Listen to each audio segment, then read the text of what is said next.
যে তিনটি রোগ হলে মনে করবেন আপনি জান্নাতি। তিনটি রোগ যদি আপনার হয় তাহলে আপনি মনে করবেন যে আপনি জান্নাতি।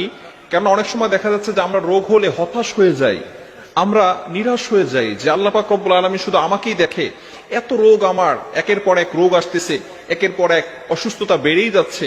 অনেক সময় দেখা যাচ্ছে যে আমরা আল্লাহ তাআলার উপর অভিযোগ করে বসি। খবরদার, এটা কখনো করা যাবে না। অসুস্থতা হচ্ছে আল্লাহ তাআলার সবচেয়ে বড় একটি নিয়ামত।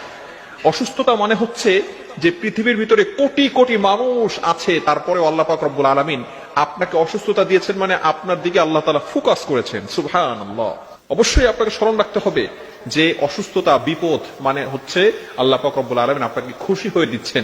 কিন্তু অনেক সময় বান্দা এটাকে খুশি মনে নেয় না, বান্দা আল্লাহর প্রতি নারাজ হয়ে যান, বান্দা আল্লাহর প্রতি অসন্তুষ্ট হয়ে যায়, অভিযোগ করতে থাকে। এজন্য তিনটি রোগ যদি আপনার হয়, কনফার্ম আপনি আল্লাহ পাক রব্বুল আলামিন আপনাকে জান্নাত দান করে দিবেন, যদি আপনার ভিতরে ঈমান পরিপূর্ণ থাকে এবং আপনি ঈমানের উপর অটল অবিচল থাকেন। নাম্বার ওয়ান, এক নাম্বার হচ্ছে ঠান্ডা জ্বর।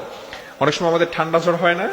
হ্যাঁ, ঠান্ডা জ্বর যদি হয় তাহলে মনে করবেন যে আল্লাহ পাক রব্বুল আলামিন আপনার জন্য জান্নাতের ব্যবস্থা করে দিয়েছেন। এই জ্বর হলে আল্লাহ পাক রব্বুল আলামিন মানুষের পিছনের যে গুনাহগুলো আছে সেই গুনাহগুলো মাফ করে দেয়, বলেন সুবহানাল্লাহ।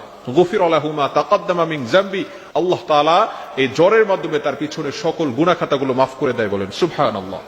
এজন্য আমাদের সকলকে স্মরণ রাখতে হবে এবং মনে রাখতে হবে, জ্বর হলে, ঠান্ডা হলে আমরা ঘাবড়ে যাব না।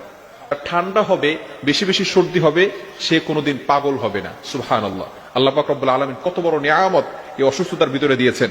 এজন্য এক নম্বরে যাদের ঠান্ডা জ্বর, সর্দি জ্বর যাদের হবে, আল্লাহ পাক রব্বুল আলামিন তাদের জন্য জান্নাতের ব্যবস্থা করে দিবেন, তাদের জন্য জান্নাতের পথ সহজ করে দিবেন, অর্থাৎ এই অসুস্থতার মাধ্যমে আল্লাহ তাআলা তার পিছনের গুনাহকে মাফ করিয়ে দিবেন। দ্বিতীয় নাম্বার যেটা, সেটা হচ্ছে চুলকানি বা অ্যালার্জি। আমাদের অনেকের চুলকানি আছে, অ্যালার্জি আছে। আমরা অসন্তুষ্ট হয়ে যাই যে আমার শরীরে কেন এত চুলকানি, আমার শরীরে কেন এত অ্যালার্জি। আমরা অনেক সময় এভাবে বলে থাকি, নো, এটা করা যাবে না।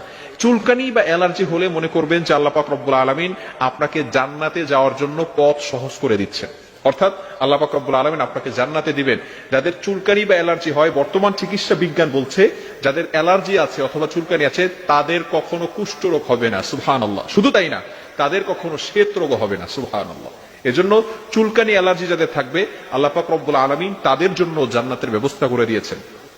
তৃতীয় নাম্বার হচ্ছে অনেকের চোখ ওঠে, চোখ উঠলে মনে করবেন আপনি জান্নাতি। অনেক সময় দেখা যাচ্ছে যে আমাদের মাঝে মধ্যে চোখ উঠে যায়। চোখ উঠলে মনে রাখবেন, বর্তমান চিকিৎসা বিজ্ঞান বলছে যাদের চোখ উঠে তারা কখনো অন্ধ হয় না। আল্লাহ রাসূল সাল্লাল্লাহু আলাইহি সাল্লাম এই ব্যাপারে ঘোষণা দিয়েছেন যে চোখ উঠলে আল্লাহ পাক রব্বুল আলামিন তাদেরকে অন্ধ করেন না। এজন্য এই যে রোগগুলো, এই রোগগুলোর মাধ্যমে আল্লাহ পাক রব্বুল আলামিন মানুষকে সকল বিপদ আপদ থেকে, এবং দেখা যাচ্ছে যে পিছনের বান্দা যে গুনাহগুলো করে, এই গুনাহগুলো আল্লাহ পাক রব্বুল আলামিন ঝরিয়ে দেন। এজন্য এই যে আমাদের অসুস্থতা হয়, এই অসুস্থতার জন্য আমরা ঘাবড়ে যাব না। মুমিন কখনো আশা হারায় না, মুমিন কখনো হতাশ হয় না, মুমিন কখনো নিরাশ হয়ে যায় না।